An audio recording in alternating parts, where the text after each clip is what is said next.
न्यायपालिका कितने हास्यास्पद स्थिति में पहुंच चुकी है आज देश की।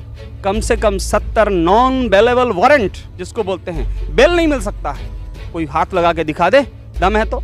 और अगर किसी हिंदू संत के वहां पर कुछ भी कोई अगर छींक देता है तो वो मानो परमाणु बम गिर गया हो, ऐसा हो हल्ला मनाया जाता है पूरे मीडिया में।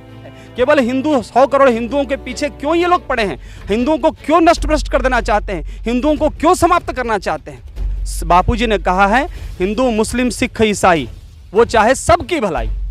केवल हम भारत के जुडिशरी सिस्टम का उसको एक्सपोज कर रहे हैं। 50 साल से बापूजी ने आवाज उठाई। बापूजी का यही दोष है कि अरबों खरबों डॉलर का नुकसान करा रहे हैं बापू विदेशी कंपनियों को। भारत का लोकतंत्र इतना बदनाम नहीं हुआ था जितना बापूजी को जेल में रखने के बाद हुआ है। मीडिया इतना बदनाम नहीं हुआ था जितना बापूजी को बदनाम करने के बाद बदनाम हुआ है। बापूजी को जब जैसे ही थोड़ा बेल मिलने की थोड़ी ऐसे चांसेस रहते हैं, फिर मीडिया कुत्ते की तरह भौंकने लग जाता है।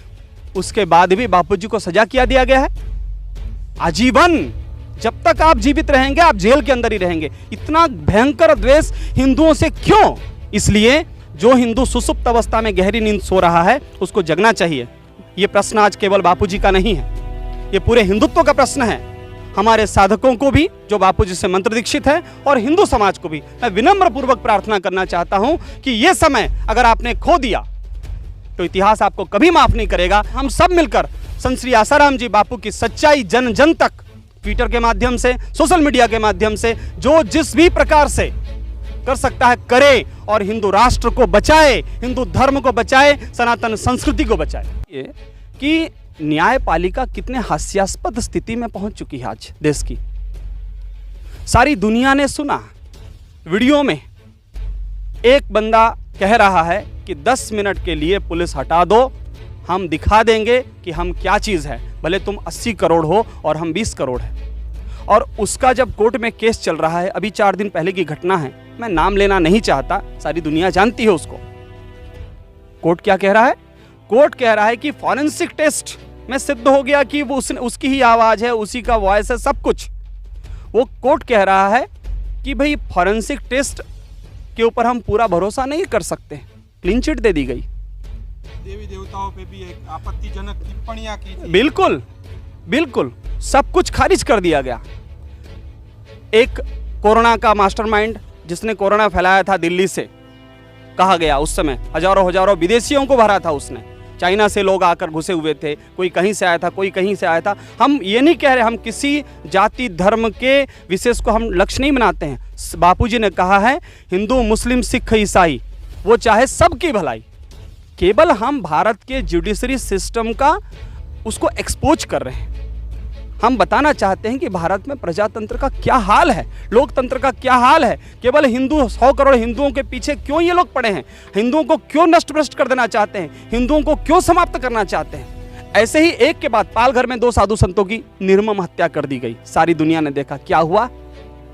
और अगर किसी हिंदू संत के वहां पर कुछ भी कोई अगर छींक देता है तो वो मानो परमाणु बम गिर गया हो, ऐसा हो हल्ला मनाया जाता है पूरे मीडिया में।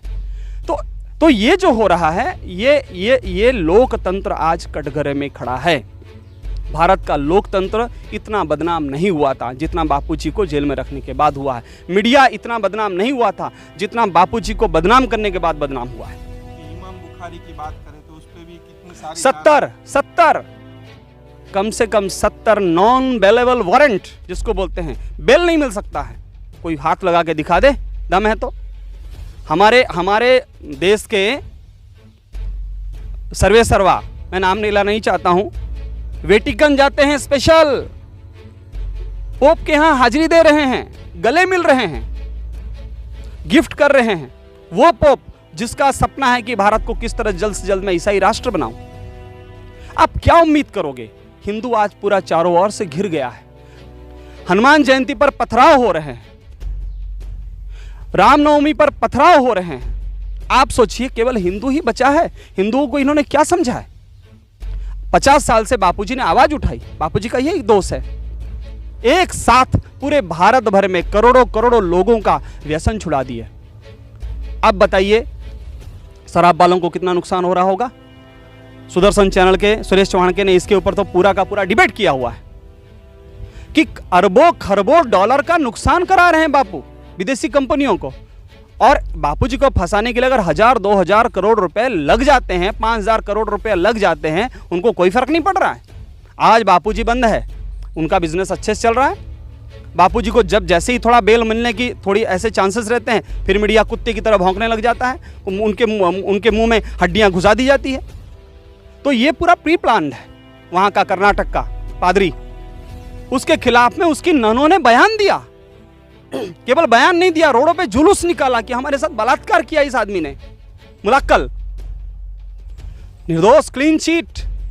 ये क्या हो रहा है? ये प्रजातंत्र है? ये न्यायतंत्र है? शर्मनाक है। भारत में एक रेवोल्यूशन की आवश्यकता है, क्रांति की आवश्यकता है। इसलिए जो हिंदू सुसुप्त अवस्था में गहरी नींद सो रहा है उसको जगना चाहिए। यह प्रश्न आज केवल बापूजी का नहीं है, यह पूरे हिंदुत्व का प्रश्न है। बापूजी के ऊपर किसी लड़की ने आरोप लगा दिया, कह दिया, सारे एविडेंस उसके बयान के खिलाफ जा रहे हैं। बापूजी की सच्चाई, पूरी नंगी सच्चाई सब देख रहे हैं। भारत का मीडिया भी जानता है, नेता भी जानते हैं, जुडिशरी सिस्टम भी जानता है। उसके बाद भी बापूजी को सजा किया दिया गया है आजीवन। जब तक आप जीवित रहेंगे आप जेल के अंदर ही रहेंगे। इतना भयंकर द्वेष हिंदुओं से क्यों? और आज बापूजी के मातृ पितृ पूजन के कारण आज लाखों लाखों करोड़ों करोड़ों परिवार सुखी हो रहे हैं। ये क्यों ये सरकार को रास नहीं आ रही है? जो काम सरकारों को करना चाहिए था वो बापू कर रहे हैं, बापूजी ने किया है। और उसके बाद बापूजी को ये उनको आप वो दे रहे हो, अवार्ड दे रहे हो कि आप जेल में रहो आजीवन। के माध्यम से फिर से हमारे साधकों को भी जो बापूजी से मंत्र दीक्षित है और हिंदू समाज को भी मैं विनम्र पूर्वक प्रार्थना करना चाहता हूं कि ये समय अगर आपने खो दिया तो इतिहास आपको कभी माफ नहीं करेगा। आइए हम सब मिलकर संत श्री आसाराम जी बापू की सच्चाई जन जन तक, ट्विटर के माध्यम से, सोशल मीडिया के माध्यम से, जो जिस भी प्रकार से कर सकता है करे और हिंदू राष्ट्र को बचाए, हिंदू धर्म को बचाए, सनातन संस्कृति को बचाए।